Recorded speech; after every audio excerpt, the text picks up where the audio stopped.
Hello, my name is Ben Lovegrove, and in this video I'm going to describe some ways in which you can use space and clutter clearing to improve your mood and productivity while creating cleansed and clear atmospheres in your home and workplace.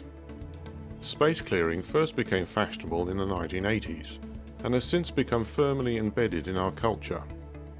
It's not hard to see why when we know that architecture, interior design, lights, colours and sounds have a measurable effect on moods and concentration. There is both an art and a science to enhancing and optimising all these aspects of the spaces in which we live, work, play and rest. However, two things that make space clearing even more interesting and appealing is the fact that it goes beyond the physical on the one hand, and that it can be practiced by anyone, even those with no talent in the more orthodox aspects of design.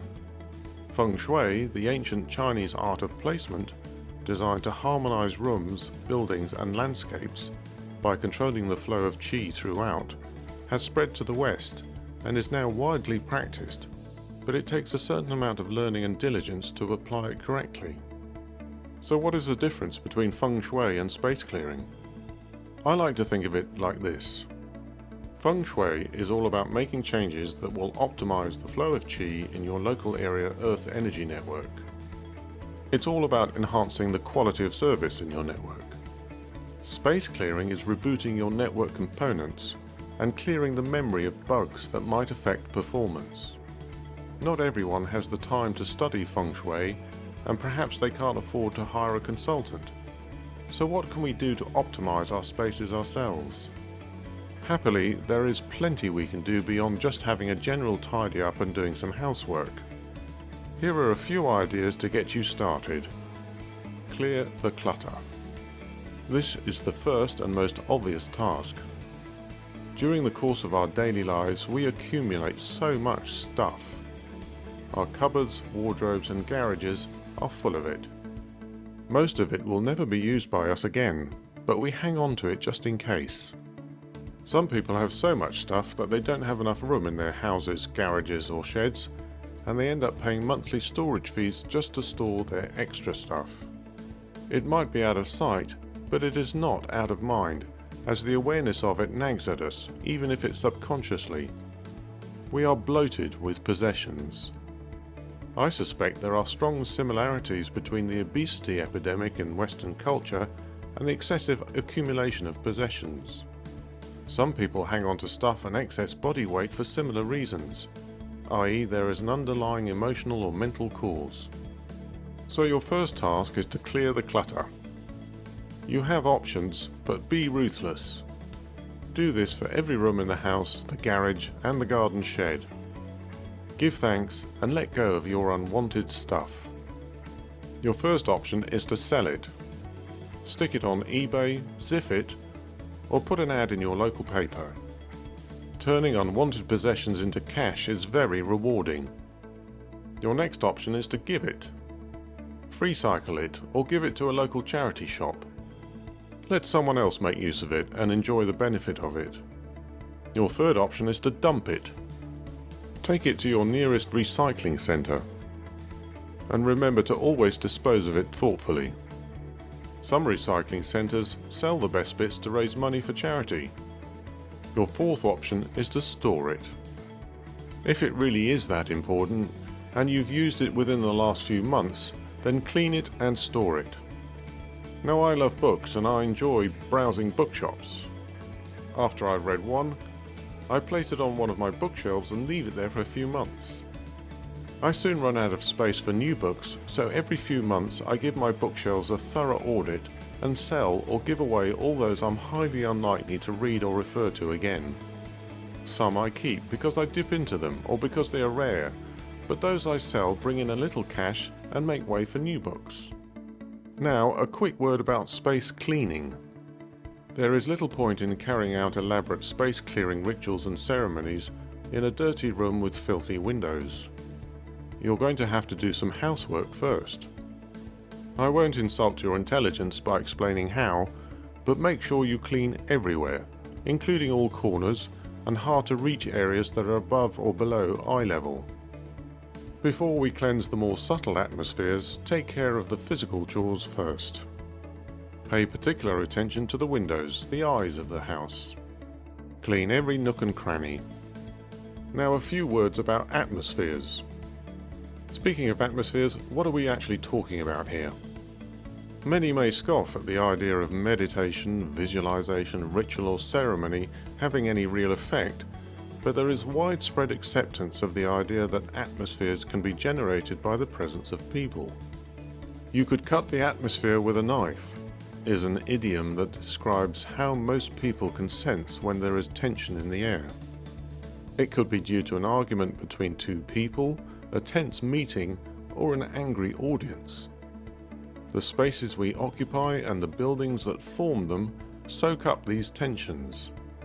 If left unresolved, they may dissipate over time, but then again they may not, and they may pollute the atmosphere until they are neutralized and removed. Sound, in the form of clapping, laughter and cheering, can diffuse tension in an audience. The ringing out of church bells in a parish can have a similar effect on the local neighborhood. Clapping, bell ringing and drumming are space clearing techniques used all over the world. The same applies to beneficial and uplifting atmospheres. Repeated religious ceremonies over time can create an atmosphere of sanctity and stillness.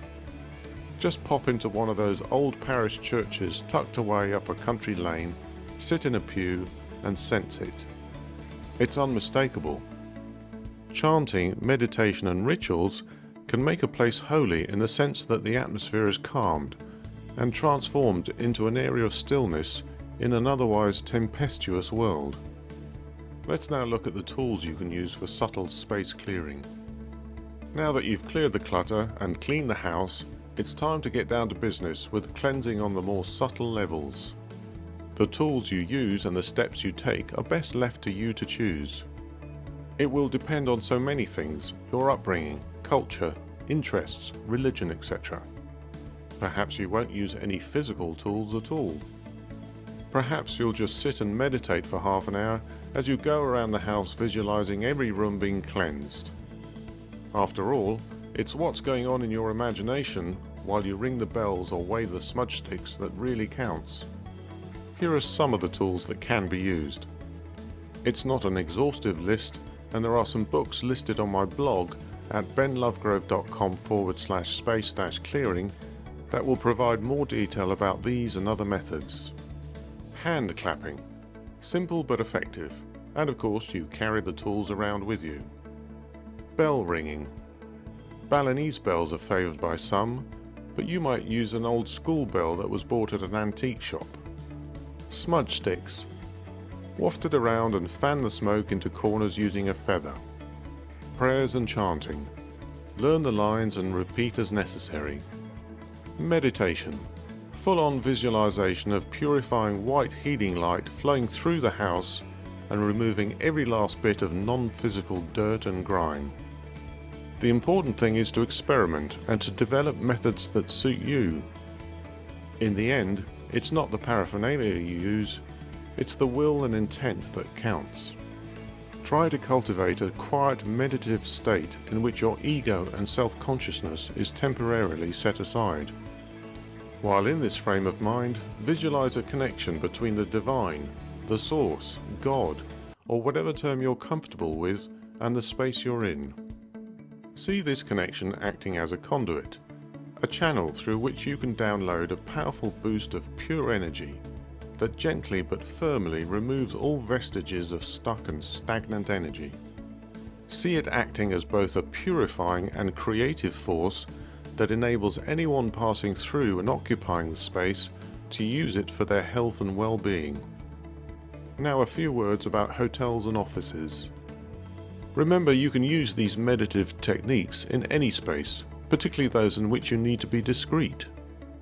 For example, when traveling, you can use them in hotel rooms, or at work, you can take a few minutes of mindfulness in which to clear a meeting room or work area. Hotel rooms may be cleaned physically, but what actually takes place in them and what residual atmosphere is left is anybody's guess. It could be harmless, but it could also be sinister and unhealthy. Give the room a mental space clearing cleanse soon after you first arrived, not only for your own peace of mind, but as a gift for the next person who uses it. Thanks for watching. I hope you found this interesting and useful. Please give the video a thumbs up, share it, and add a comment, give some feedback, or ask a question below.